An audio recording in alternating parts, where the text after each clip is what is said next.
Irmãos, vocês devem estar se perguntando por que eu de novo, mas eu vou explicar. Nossas aulas, elas são alternadas, e eu alterno a aula com o pastor Rimac. E por motivos maiores, ele não pôde estar aqui hoje, nessa manhã. Essa aula seria dele. Então, misericórdia comigo, viu? Eu vou fazer o meu melhor. E na próxima, ele estará ministrando em nome de Jesus.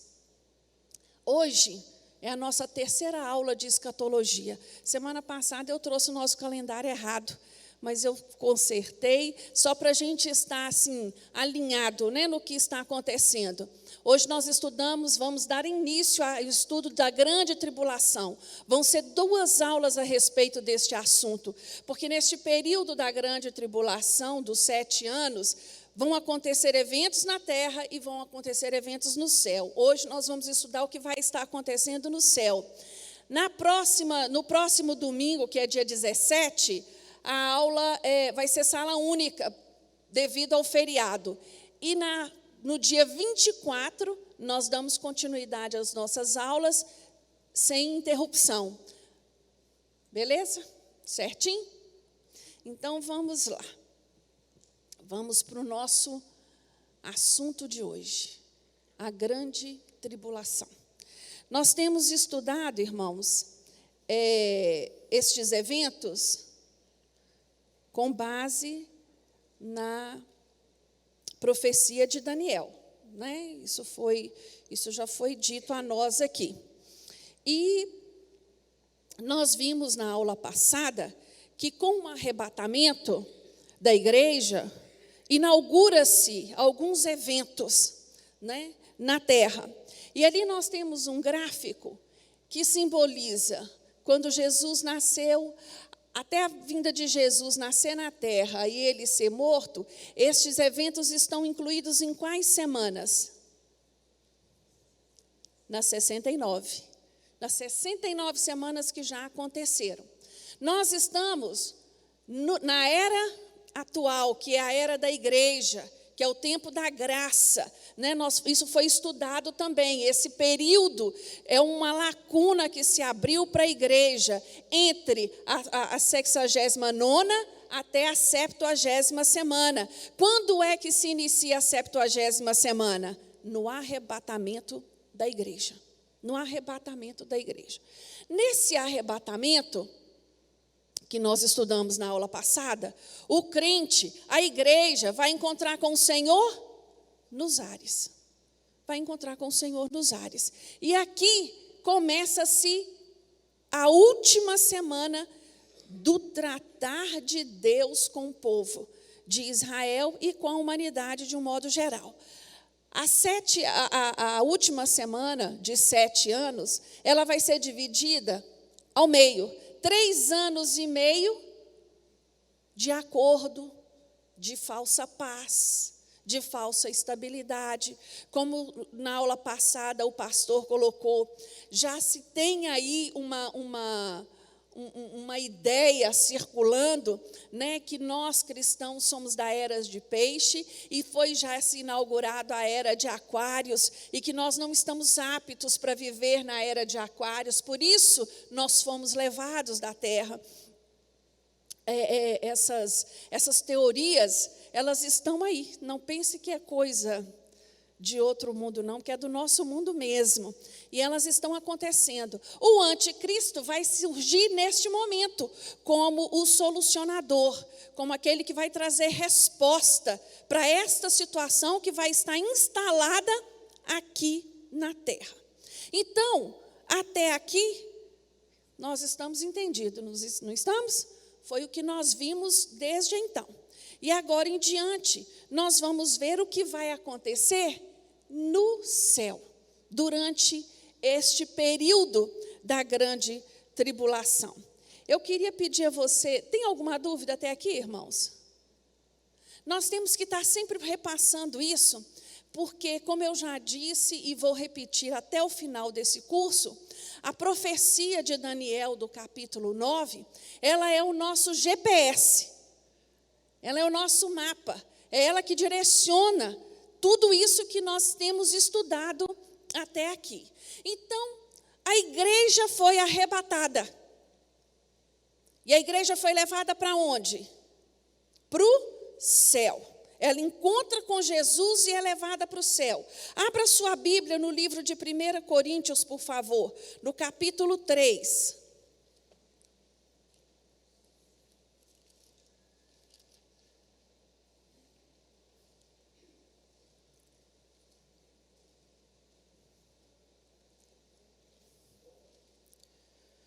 Primeira Coríntios, capítulo 3, nos diz assim: quando nós nos encontrarmos diante do tribunal de Cristo, ali, Paulo vai dizer aqui, no 1 Coríntios, o que vai acontecer neste encontro. A partir do versículo 7, nos diz assim: pelo que nem o que planta, nem o que rega são coisa alguma, mas Deus que dá o crescimento. Ora, o que planta e o que rega são um, e cada um receberá o seu galardão segundo o seu trabalho. Pois nós somos cooperadores de Deus, vós sois lavoura de Deus e edifício de Deus. Segundo a graça de Deus que me foi dada, pus eu, como sábio construtor, o fundamento, e outro edifica sobre ele. Mas veja, cada um como edifica sobre ele, pois ninguém pode pôr outro fundamento além do que já está posto, o qual é Jesus Cristo. E se alguém sobre este fundamento levantar um edifício de ouro, prata, pedras preciosas, madeira, feno, palha, a obra de cada um se manifestará, porque o dia a demonstrará. Pelo fogo será revelada, e o fogo provará qual seja a obra de cada um. Se a obra que alguém edificou sobre ele permanecer, esse receberá galardão. Se a obra de alguém se queimar, sofrerá perda. O tal será salvo, todavia, como pelo fogo. Amém? O que você entendeu aqui? Diante do tribunal de Cristo, nós vamos apresentar o quê? As nossas obras. As nossas obras. Tudo aquilo que nós fizemos para o Senhor aqui na terra, como crente. E ali nós seremos recompensados pelo Senhor. A obra daquele que foi queimada, que era madeira, feno ou palha, vai tirar dele a salvação? Não. Diante do tribunal de Cristo vão ser julgados os nossos pecados? Não, porque no céu não entra pecado. Diante do tribunal de Cristo, nós vamos ser julgados por aquilo que nós fizemos aqui na terra. E isso é interessante a gente parar para pensar, porque, por exemplo, quando nós pensamos no ladrão da cruz, e nós comparamos o ladrão da cruz com Paulo, eles vão receber o mesmo galardão no céu, irmãos? Não, porque nós servimos a um Deus que é justo. O ladrão da cruz, ele vai ser salvo, que já é um prêmio maravilhoso para nós, né? A salvação. Mas aquilo tudo que for feito aqui vai ser reconhecido por Deus. E eu entendo, isso sou eu, Jaqueline, que nesse julgamento vão ser julgadas as minhas motivações. Aquilo que me moveu a fazer. Qual era o meu interesse? Meu interesse de evangelizar era de ganhar almas para o Senhor. Meu interesse de evangelizar era tirar almas do inferno. Ou o meu interesse era status. Ou o meu interesse era reconhecimento. Isso tudo tem que nos levar a pensar quais são as minhas motivações na obra do Senhor. Aquilo que eu faço, que tipo eu estou buscando reconhecimento?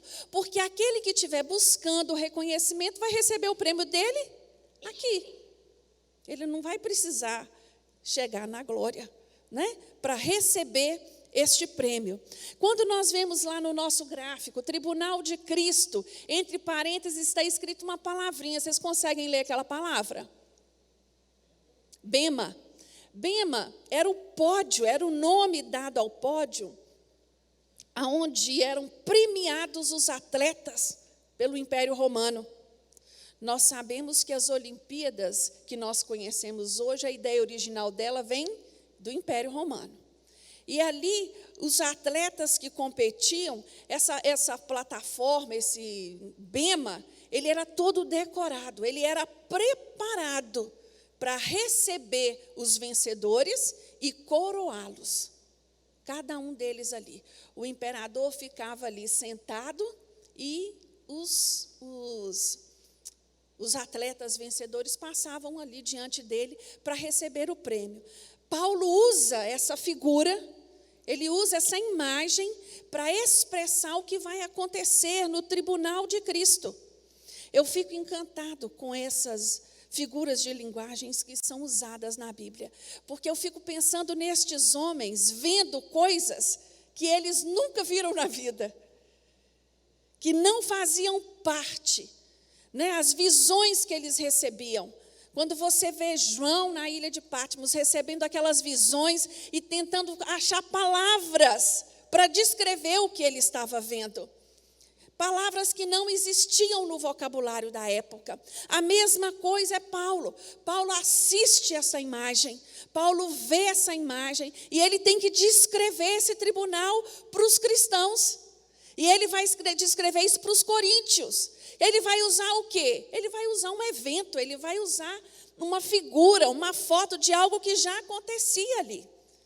Então ele usa, no original, a palavra que ele usa é essa mesmo, bema, para descrever aquele momento, como ele vai ser grandioso na vida do cristão.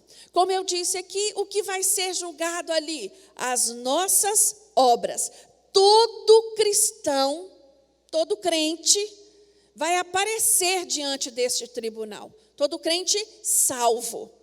Aquele que não é salvo vai ficar aqui para assistir o que vai acontecer na terra. Mas todo crente salvo, ele vai passar diante deste tribunal e todas as suas obras vão passar por este fogo, o fogo do Espírito Santo. Aquilo que foi eterno, aquilo que eu investi para a eternidade, vai ser recompensado. Aquilo que foi queimado, aquilo que foi incinerado, não tem valor nenhum, mas você continua salvo. Isso me faz pensar assim, eu creio que tem pessoas que vão chegar diante de Jesus com aquele caminhão lotado de obra. Né? Ele vai descarregar ali, na hora que passar fogo naquilo ali, tudo vai para cinza, tudo vai virar cinza. Deus usa, irmãos, uma parábola muito interessante, que está lá no capítulo 25 de Mateus. Ele vai falar de um homem, de um senhorio, que vai viajar por um tempo indeterminado. E ele vai chamar 3 dos seus funcionários e entregar a cada um deles alguns talentos, para que eles façam o que tem que ser feito, segundo as suas habilidades. Essa parábola fala muito a nós, porque cada um de nós recebemos de Deus um talento. Outros receberam mais de um, mas todos nós possuímos um talento, não é verdade? Qual é o talento da Zezé? Cozinha divinamente. Não é? Esse é um talento, isso é uma habilidade da Zezé. Qual é o talento do irmão Neilton? O irmão Neilton é um Gideão. O talento dele é distribuir a palavra de Deus. E assim nós vamos aqui, se eu for pontuando, cada um de vocês, eu, Jaqueline, já posso visualizar os talentos. Imagina Deus. Deus deu a cada um de nós talento. E esse tribunal vai ser sobre isso. Vai ser sobre o seu talento. O talento que Ele te deu. O que você fez com ele? Você enterrou? Ou você multiplicou? Essa parábola é para nós, irmãos. E aí, vem uma pergunta interessante. Eu posso investir no meu galardão aqui? Posso. Eu posso avaliar aquilo que eu tenho feito. Eu posso prestar atenção nas minhas motivações. E eu posso investir meu tempo na eternidade. Investir meu tempo. É sobre isso que essa parábola ela está dizendo. As nossas obras feitas pelo corpo é que vão ser julgadas ali. Tá? Pois não, irmão Neilton.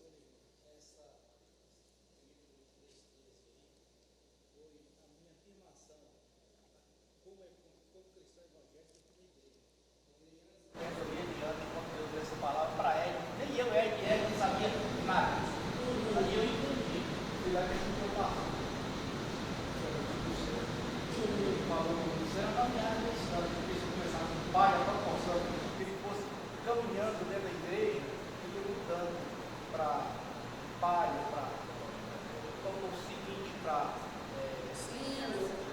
exatamente, até chegar à purificação do mundo.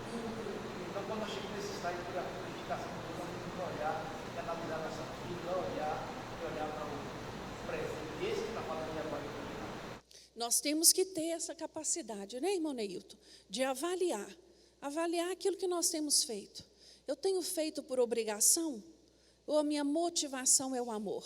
Qual é a minha motivação? A motivação, aquilo que tem me levado, né, tem me movido a fazer. E isso é muito pertinente para os dias de hoje, porque os dias de hoje, o que a gente vê são pessoas, assim, no mundo evangélico, né, desejosas de reconhecimento, de promoção, de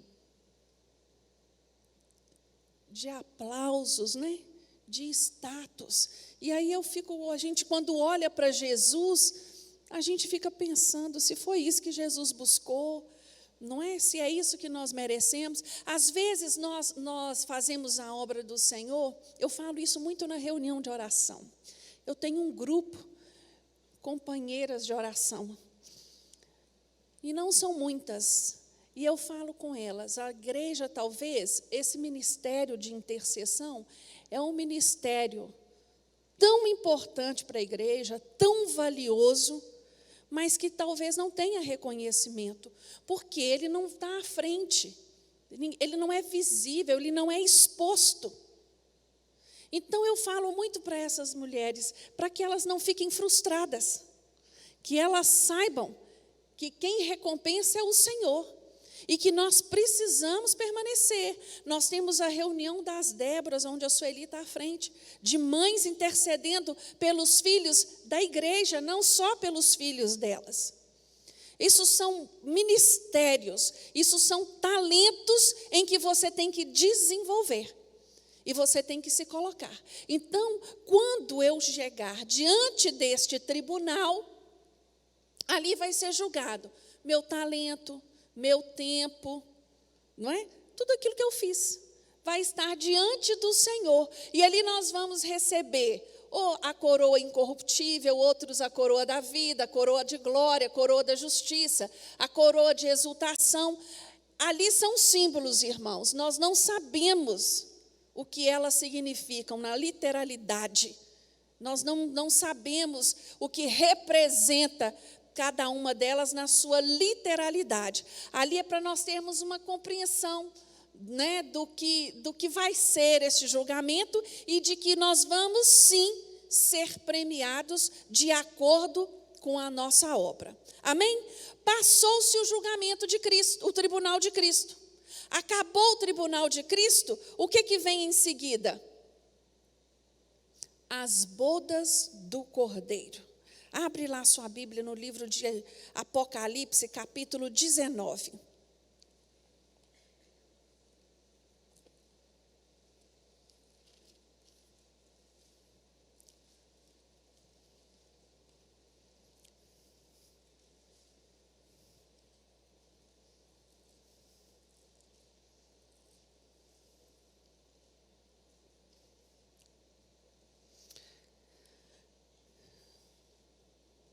capítulo 19, versículo 1. Depois destas coisas, ouvi no céu como que uma grande voz de numerosa multidão que dizia: Aleluia! A salvação, a glória, a honra e o poder pertencem ao nosso Deus, pois verdadeiros e justos são os seus juízos. Julgou a grande prostituta que havia corrompido a terra com a sua prostituição, e das mãos dela vingou o sangue dos seus servos. E outra vez clamaram aleluia, e a fumaça dela sobe para todo sempre.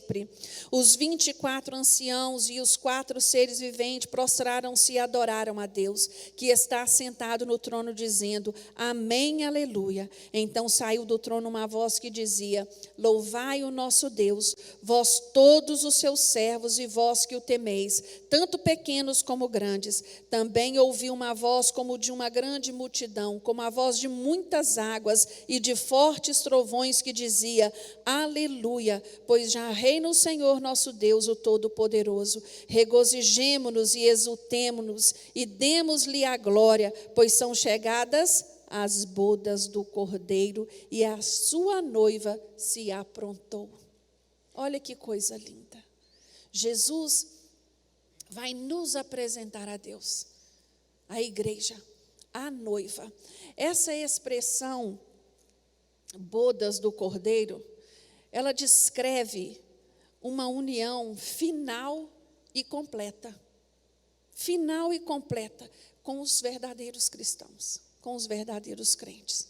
Essa expressão, ela comunica uma intimidade entre Cristo e a igreja. Entre Cristo e a igreja. E isso é lindo demais, né? Quando nós pensamos no que representa um casamento, na maioria das vezes, né, da cerimônia de um casamento, quando as pessoas vêm ao altar, eles se casam, logo depois vamos para as bodas, que é a festa, né, que é a celebração. Aquele tempo ali, todo mundo muito feliz, todo mundo arrumado, todo mundo pronto, preparado, esperou por aquilo ansiosamente, não é assim? Houve todo um preparo para aquele dia. Hoje dizem que tem que ser de 1 a 2 anos com antecedência para você organizar todo um cerimonial, né? Agora pensa, para nós, que somos chamados de a noiva de Cristo. Você consegue imaginar a alegria que vai ser esse momento? Quando nós aceitamos Jesus, quando nós já temos um encontro com Ele, nós já somos cheios da alegria de Jesus. Imagina no céu, nas bodas do Cordeiro, já arrebatados, como vai ser maravilhoso esse momento. Como vai ser algo assim, além da nossa capacidade de descrever essa emoção e esse momento da nossa vida. O capítulo 19 de Apocalipse, ele vai falar disso, de uma alegria, quando o João começa a falar assim, né? Eu ouvi um som de voz como se fosse o quê? Correntes de água, de trovões, milhares e milhares e milhares de vozes, dizendo o quê? Aleluias. Dizendo aleluia.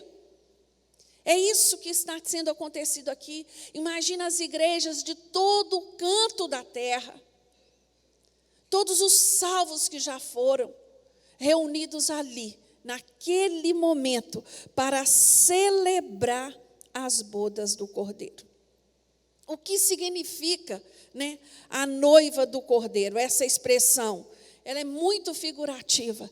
E se nós continuarmos lendo, vai falar da roupa da noiva, da vestimenta da roupa da noiva, que era branca, transluzente. Isso quer dizer o quê? Sem mácula, reluzindo a glória do Senhor sobre ela. Isso tudo, irmãos, preparado para mim e para você. Isso é motivo de renovar nossa esperança no dia de hoje.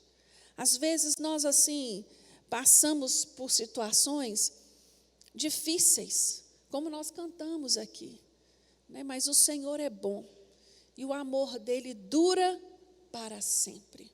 Eu gosto muito de enfatizar na aula de escatologia, e vocês me perdoem se fica chato eu ficar repetindo, mas eu gosto de lembrar que a aula de escatologia não é para me salvar, isso não é doutrina de salvação, mas é uma aula para me fazer repensar a minha vida quanto cristão, como eu tenho vivido a minha vida de crente, o que eu tenho feito com os talentos que o Senhor tem me dado, qual tem sido a minha alegria, o que eu tenho para apresentar ao Senhor se Ele me chamar hoje. Se Ele me chamar hoje, o que eu tenho para apresentar a Ele? É estas questões que têm que permear o nosso coração e nos fazer pensar mesmo em que caminho, em que direção nós estamos seguindo. Lembrando que para essa bodas tem o tempo de preparação, né? E nós estamos vivendo este momento. Nós estamos nos preparando para este grande encontro, para uma noiva imaculada e sem ruga. Quer dizer o quê? Não é ruga de pele, é ruga na vestimenta, sem marca, sem mancha. Temos que estar limpos e prontos para encontrar com o Senhor. Até aqui tudo tranquilo? Olha lá, o que nós acabamos de ler. Regozijemo-nos e exultemos e demo-lhes a glória que lhe é devida. Agora, irmãos, isso tudo vai estar acontecendo no céu. Nós vamos estar muito ocupados lá, em nome de Jesus, eu espero estar lá, e você também. Aqui na terra começa-se a grande tribulação. E nós vamos nós vamos hoje dar uma introdução neste assunto, e na aula seguinte, na continuação, nós vamos ver a abertura dos selos, nós vamos ver a abertura das taças, o que vai acontecer em cada um desses eventos aqui na terra. E aí você vai entender mais claramente.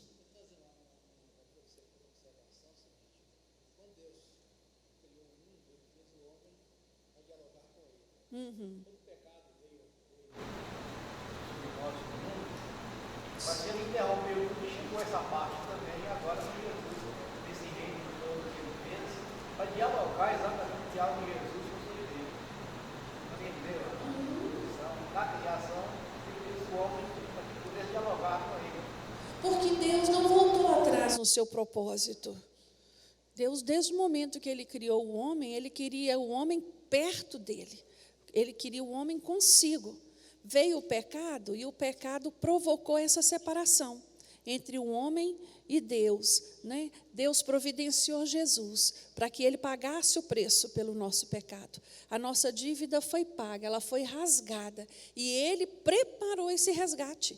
Deus pensou, porque Ele é Deus de hoje, de ontem e de amanhã. Ele pensou isso tudo, né? Nesse caminhar. É indescritível esse amor, né, irmão Neilton? Então, irmãos, agora nós vamos começar a entender a grande tribulação, como ela vai funcionar. A primeira coisa que nós vamos entender na aula de hoje é que vai haver uma trindade satânica. Satanás, ele é um imitador, ele é um copiador de Deus, e nós sabemos disso. Então, ele vai preparar, né, uma trindade. Essa trindade é composta por quem? Por ele, o próprio, pelo anticristo e pelo falso profeta, que é a besta que vai se levantar no mundo religioso. Então, nós vamos ver cada um deles agora na sua atuação, né? Enquanto no céu celebramos as bodas, aqui na terra vai estar acontecendo o início da grande tribulação. Mateus 24, 21 fala assim, olha, porque nesse tempo haverá grande tribulação, como desde o princípio do mundo até agora não tem havido e nem haverá jamais. Não tivessem aqueles dias sido abreviados, ninguém seria salvo, mas por causa dos escolhidos, tais dias serão abreviados. Quem são os escolhidos neste momento aqui, irmãos? Os judeus. Está falando da igreja, está falando do povo judeu, do povo eleito do Senhor. Satanás, ele vai dominar a terra durante a grande tribulação, durante esse período. E ele vai criar, né, todo um sistema para governar. Não, ali não é, não. Ali é Apocalipse. Eu li Mateus, Mateus 24, 21, 22.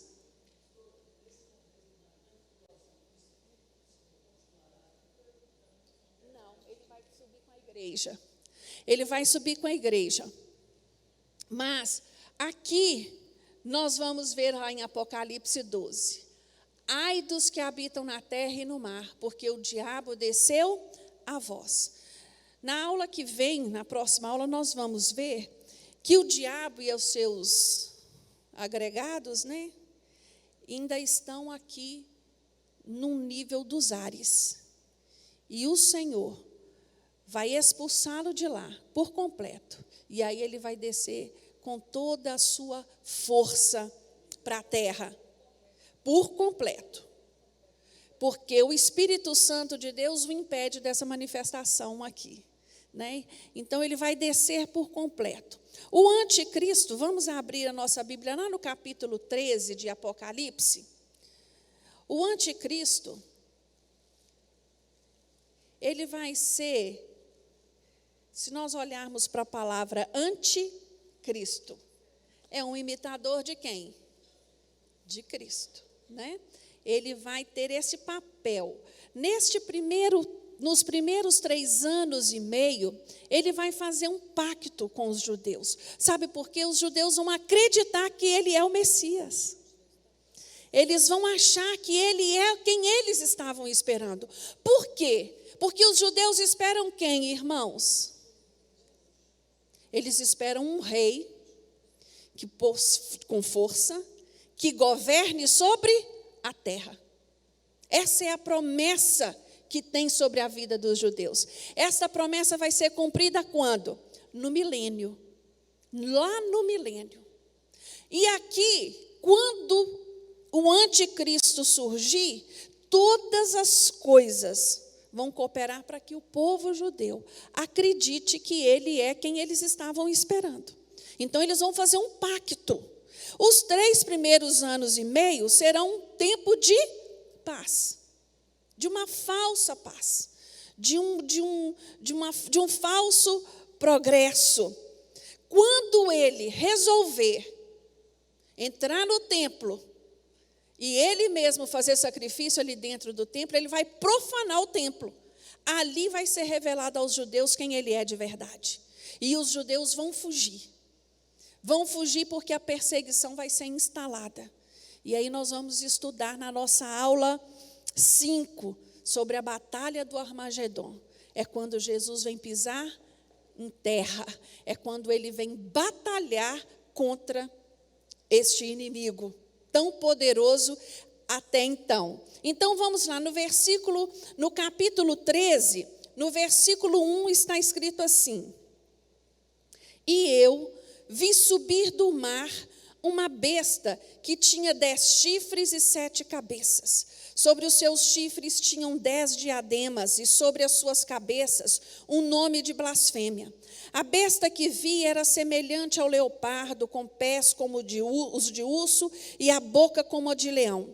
O dragão deu-lhe o seu poder, o seu trono e grande autoridade. O dragão é quem, irmãos? É o próprio diabo. Então vi uma de suas cabeças como golpeadas de morte, mas a sua chaga mortal foi curada. Toda a terra se maravilhou seguindo a besta, e a adoraram o dragão, que deu à besta a sua autoridade, e adoraram a besta, dizendo: quem é semelhante à besta? Quem poderá batalhar contra ela? Foi-lhe dado uma boca para proferir arrogâncias e blasfêmias, e foi-lhe dada também autoridade para continuar por 42 meses. 42 meses é quanto tempo, irmãos? 3 anos e meio. E abriu a sua boca em blasfêmias contra Deus, para blasfemar do seu nome, do seu tabernáculo e dos que habitam no céu. Também foi-lhe permitido fazer guerra aos santos e vencê-los. E foi-lhe dado poder sobre toda tribo, língua e nação. E todos os que habitam sobre a terra a adoraram, esses cujos nomes não estão escritos no livro da vida do Cordeiro, que foi morto desde a fundação do mundo. Se alguém tem ouvidos, ouça. Se alguém tem ouvidos, ouça. Quando aqui na Bíblia diz assim, olha, subiu do mar, quer dizer do meio do povo. Ali sai o anticristo e ele com toda a sua força, com todo o seu poder, com tudo que vai ser dado a ele para atuar. Você viu aqui que ele foi ferido por morte e ele não morre, ele ressuscita. Isso vai causar algo assim tremendo, mas ele não tem condição de atuar sozinho. Então, o que Satanás vai fazer? Vai levantar um líder religioso para estar assessorando o anticristo. O líder religioso vai fazer o papel do Espírito Santo faz a respeito de Jesus. Ele é que nos convence do pecado. Esse líder religioso é quem vai convencer as nações, os povos, de que o anticristo é a pessoa certa. É aqueles que eles devem seguir, é aqueles que eles devem apoiar, e acreditar. Começa aí a partir do versículo 11. Vocês estão com a Bíblia aberta? Não, o político é o anticristo. O religioso é ele. Então vi, versículo 11. Então vi subir da terra outra besta, que tinha 2 chifres, semelhantes ao de um cordeiro, mas falava como dragão. Exercia toda a autoridade da primeira besta na sua presença, e fazia que a terra e os que nela habitavam adorassem a primeira besta, cuja chaga mortal fora curada.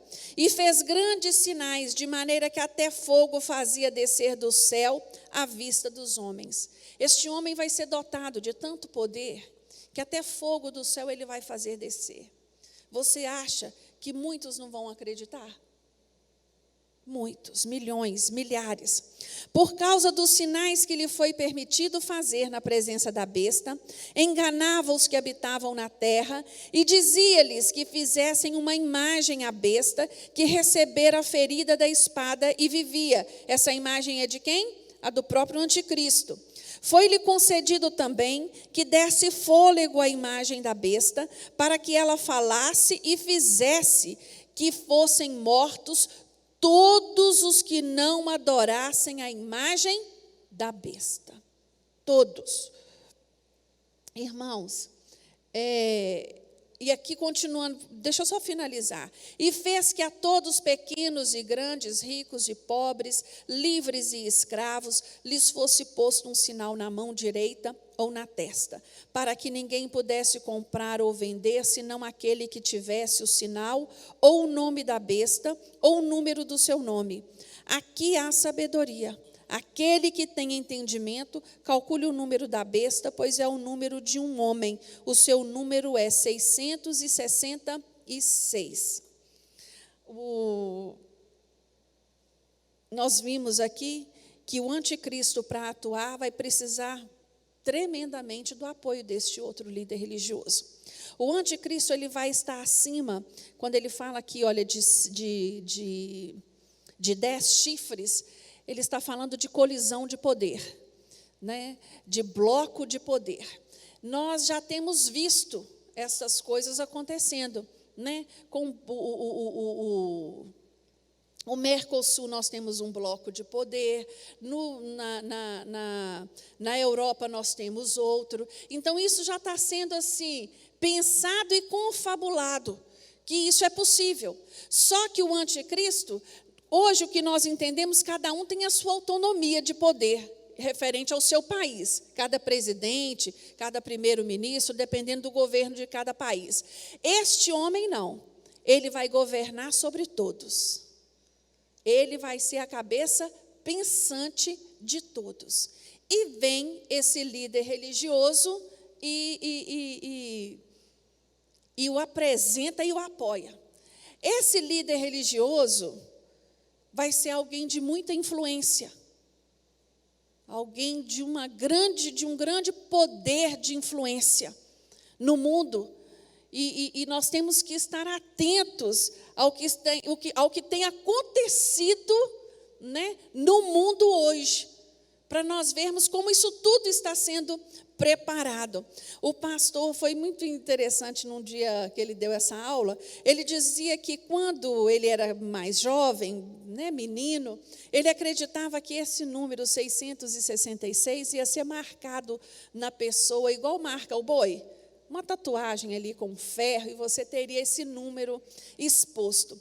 Hoje, quando nós olhamos para a evolução da ciência, e nós vemos aí chip da beleza, chip de identificação, né? Caso os grandes magnatas da economia do mundo, eles possuem um chip identificador. Caso eles sejam sequestrados, o satélite localiza aonde esses homens estão pelo chip. Existe um chip da beleza que você implanta debaixo da pele, e ali tem tudo aquilo que você precisa, que está em deficiência no seu corpo, hormonal, isso e aquilo outro. E ele vai liberando aos poucos. Irmãos, estou falando que é pecado você colocar um chip da beleza? Não, eu estou dizendo para você o seguinte, que estas tecnologias, elas estão aí para nos mostrar o que vai ser. Hoje, no campo das ideias, eu acredito que o número 666 vai ser implantado como um chip. Que foi, Mônica, você já colocou o chip da beleza? Dora? Eu acho. Então, nós estamos vendo as coisas acontecerem. Vocês estão prestando atenção na onde nós estamos caminhando para isso. São coisas normais, naturais. Hoje, no dia de hoje, se chegar uma política, uma empresa e dizer assim, a partir de hoje, nós vamos ter acesso à internet só através de um chip. Você vai implantar esse chip na pele e ele vai ser possível te conectar com a internet aonde você estiver. Ô, irmãos, eu acredito que vocês que estejam aqui na sala de aula hoje, com certeza não vão aceitar, mas 90% vai. Porque não está ligado uma coisa com a outra. Eu vi uma reportagem, já tem alguns meses isso, naquele Repórter Record. Repórter Record. Ele fez uma pesquisa no Facebook. Marcão, foi lá, olhou o seu Facebook. Lá está, lá tudo que você faz, você posta. Levei meu menino para a escola. Fui almoçar em tal lugar, assim. Eu trabalho em tal lugar. Eu faço isso, eu faço aquilo. E ele te encontrou numa loja qualquer. Alguém viu essa reportagem? Você viu, Cláudia? Encontrou com você, chega para você e fala assim, aí, Marcão, beleza? Aí você meio assim, isso aconteceu, foi verídico. A pessoa, tudo bem, de onde eu te conheço? Não, você não me conhece, mas eu te conheço muito bem. Eu sei onde os seus filhos estudam, os seus meninos estudam no colégio tal, não é? E o cara foi ficando assustado. E aí ele chamou a mulher dele. Aí ele falou, eu também conheço ela trabalha na loja de calçado, tal, assim, assim. Gente, tudo isso ele soube através da exposição da pessoa pelo Facebook. O que ele quis dizer com isso? Nessa reportagem, ele abordou 3 pessoas. Ele quis mostrar o quanto nós estamos expostos. O quanto nós temos exposto a nossa vida a estranhos. Tudo bem, foi super válido e tal. Mas nos Estados Unidos já tem campanhas de lei dentro dos tribunais, porque eles lá descobriram que quando você acessava, eu não sei se isso acontece ainda, o Facebook, a câmera do computador era acionada. E aí eles fotografavam você, filmavam o seu ambiente e tudo, e já sabiam quem era você. Hoje, a mídia, ela traça o seu perfil. Ela sabe que tipo de coisa que você gosta de comprar. Ela sabe de tipos de lugares que você gosta de frequentar, porque você está sempre fazendo o check-in de onde você vai. Hoje já há o seu perfil já está traçado como consumidor, né? Tá lá. Então, todas estas informações, todas estas tecnologias estão caminhando para quê? Para quando este homem surgir no governo, ele se levantar, aquele que não subir com o Senhor e não aceitar o seu sinal aqui, ele vai ser perseguido até a morte. Ele vai ser perseguido, porque ele não vai conseguir fazer nada, ele não vai conseguir comprar nada, ele não vai conseguir adquirir nada.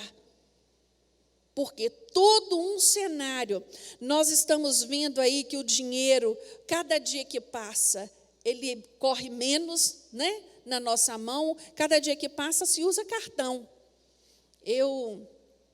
Meus irmãos moram todos nos Estados Unidos. E eles não andam com dinheiro assim no bolso. Aí, a última vez que meu irmão esteve aqui, nós saímos, não sei aonde nós fomos, e aquele cartão do American Express não passa em qualquer estabelecimento. Não sei se vocês sabem disso, não é qualquer máquina que recebe aquele cartão. Aí eu falei com meu irmão, pague dinheiro. Eu não tenho dinheiro, não. Aí eu falei, que coisa horrível, que coisa feia. Até o andado de um homem sem dinheiro é feio, né, Vinícius? Tem que ter um dinheirinho no bolso, ninguém sai de casa sem dinheiro, só com cartão. E aí eles começaram a rir de mim, a me gozar e tudo, que dizendo que eu sou antiquada e que não sei o que tem. Mas isso é cultura, isso é costume. Não é, Flávia? É um costume, e você vai adequando os seus costumes. E vai chegar uma hora, cadê minha mãe? Cadê todo mundo, meu Deus? E agora? Como que eu vou fazer? Vocês estão entendendo? Não vai ter um aviso prévio para esses acontecimentos. Como nós vimos na aula passada, o arrebatamento vai ser de que forma? Vão estar 2 na lavoura, um vai e o outro fica. Vão estar 2. Vocês sabiam que, eu não conhecia isso, mas um aluno de dos módulos anteriores, ele falou, e depois eu pesquisei a respeito na internet, ele disse que nos Estados Unidos existem políticas em companhias aéreas que, se o piloto declarar que ele é cristão, que ele é crente, ele não pode pilotar o avião com outro crente. Tem que ser alguém que não professa a mesma fé que ele, porque caso ele seja arrebatado, tem um para assumir o avião. Gente, nós estamos rindo, mas isso é verdade. Isso é verdade, são acontecimentos que nós estamos desapercebidos deles. Mas tem gente aí, a Bíblia diz, né, que o homem do mundo, ele é mais sábio, ele é mais atento, e ele pensa, eu penso que essas empresas falam assim, nosso prejuízo vai ser muito grande, então é melhor ter 2, um é crente, o outro não é. E assim é uma política na empresa. E isso para mim, o dia que eu ouvi isso, e depois eu fui olhar e verificar, se eu não me engano, quem me falou isso foi o Albertson, Miriam. E eu fui verificar.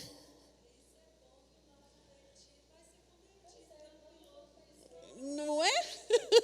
nós vamos pensando assim, meu Deus, espera aí, essas coisas estão acontecendo e eu não estou sabendo, eu não estou percebendo, eu estou desapercebido disso, né? Então é isso que nós temos que estar cientes do que no mundo está se passando. E é a verdade. Nós temos que nos preparar porque o tempo está sendo preparado. Aí, irmãos, há uma pergunta que não quer calar, né? Sempre, toda aula, alguém pergunta, ou então não pergunta no grupo, mas pergunta depois. Né? Não, mas pergunta depois. Haverá salvação na grande tribulação? Sim, haverá. Haverá.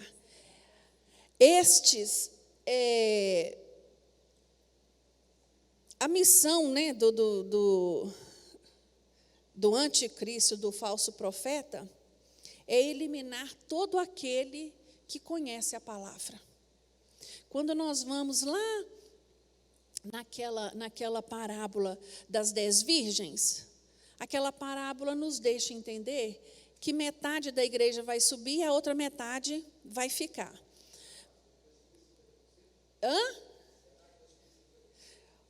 Eu espero que seja mais, irmão Gilson. O meu desejo é que seja mais, né? Mas quando essa parábola foi proferida, a ideia de Jesus era chamar a nossa atenção, né?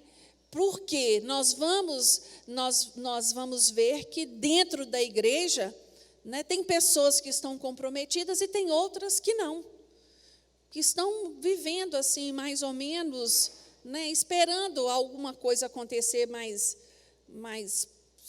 não sei explicar, mais profunda talvez, né, para que ele se posicione. Mas aqueles, talvez muitos aqui que estão assistindo a aula, está assistindo pela internet, vai ficar e vai falar assim, meu Deus, eu li isso, eu estudei isso. E vai entender o que está se passando naquele momento da história na Terra. Então, nós entendemos que teremos, sim, salvação. Vamos abrir a referência está ali, Apocalipse 7, 14 e 15.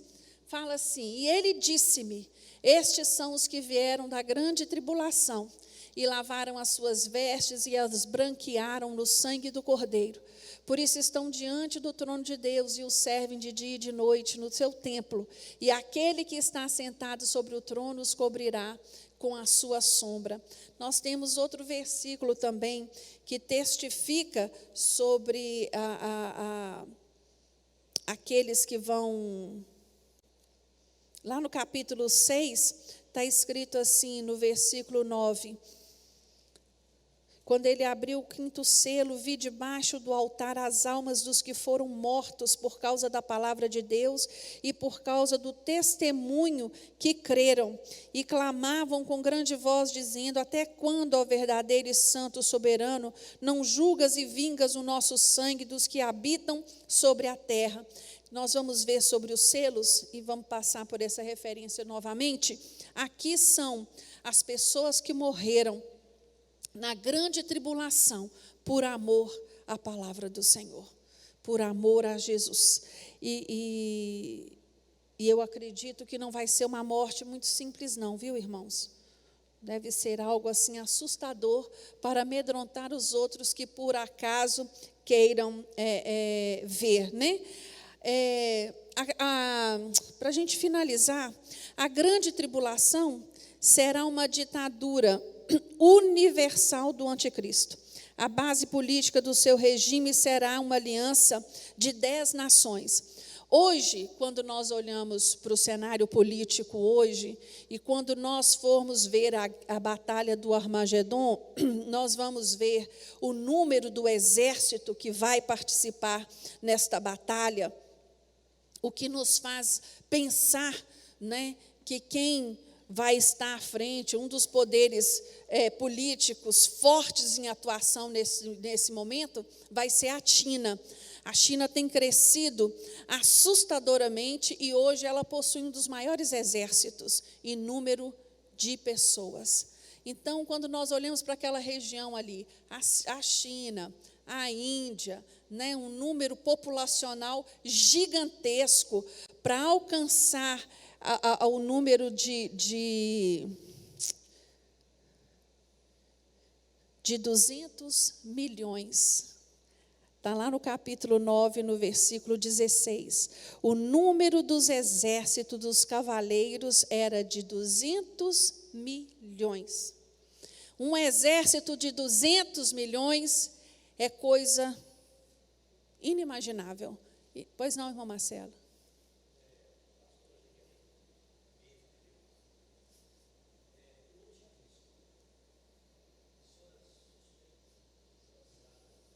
Não, no campo das ideias a gente pode pensar, né?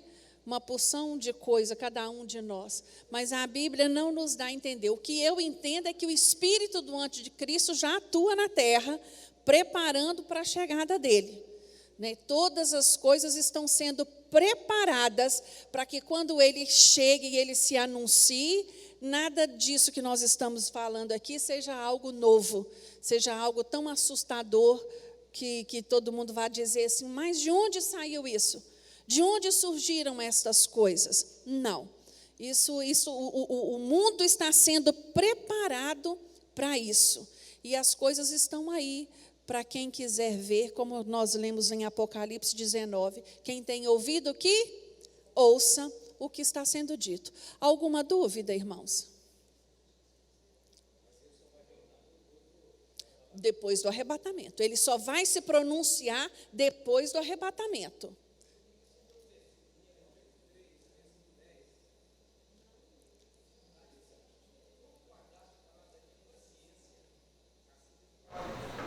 Eu também te guardarei na hora da gravação que é feito sobre todo mundo. Guarda tem muita gente que está levando o projeto slide.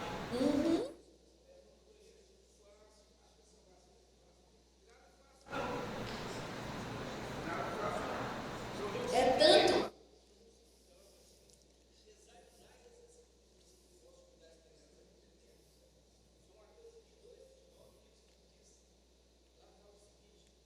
E nós temos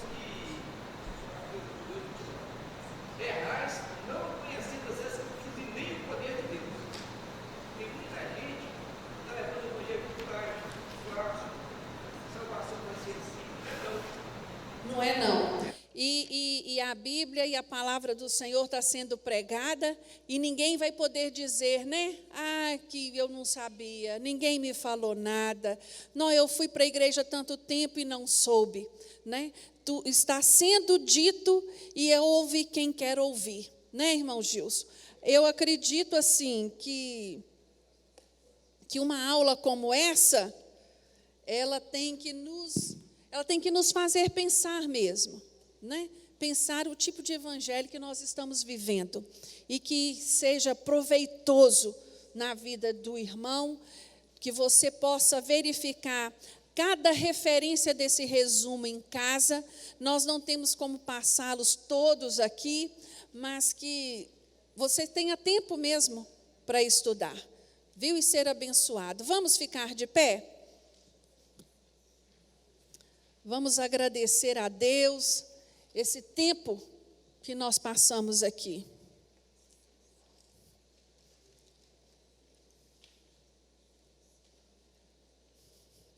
O resumo está sendo distribuído a cada um de vocês.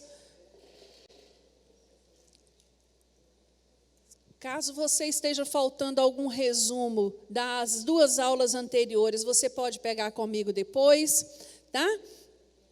Vamos fechar os nossos olhos. Vamos pedir ao Senhor que abençoe o restante do nosso domingo. Senhor, muito obrigado. Obrigado por este tempo que passamos estudando a Tua palavra. Meu Deus, obrigado pela oportunidade de estarmos juntos aqui. Obrigado, Deus, porque temos sido despertados pelo Senhor para fazer as coisas da maneira que lhe agrada. Senhor, nós queremos te pedir nesta manhã, passa com o teu fogo santo sobre a nossa vida. Queima tudo que não te agrada. Vai queimando tudo aquilo que não te pertence. Meu Deus, nós queremos ter os nossos olhos postos em ti a todo tempo. O nosso alvo é Cristo, o nosso alvo é o céu. Nós queremos ser levados e encontrar com o Senhor nas nuvens. Nós não queremos fazer parte de tudo isso que está por vir. Por isso, Senhor, nos dê entendimento da tua palavra. Ó Espírito Santo de Deus, aquele que testifica no nosso coração. Testifica, Deus, no coração de cada um dos teus filhos nesta manhã. Que eles possam, Senhor, autoavaliar e ver aquilo que precisa ser mudado, aquilo que precisa ser melhorado, e que cada um possa multiplicar o talento que o Senhor tem colocado em suas mãos. É o que nós oramos e te agradecemos no nome de Jesus. Amém.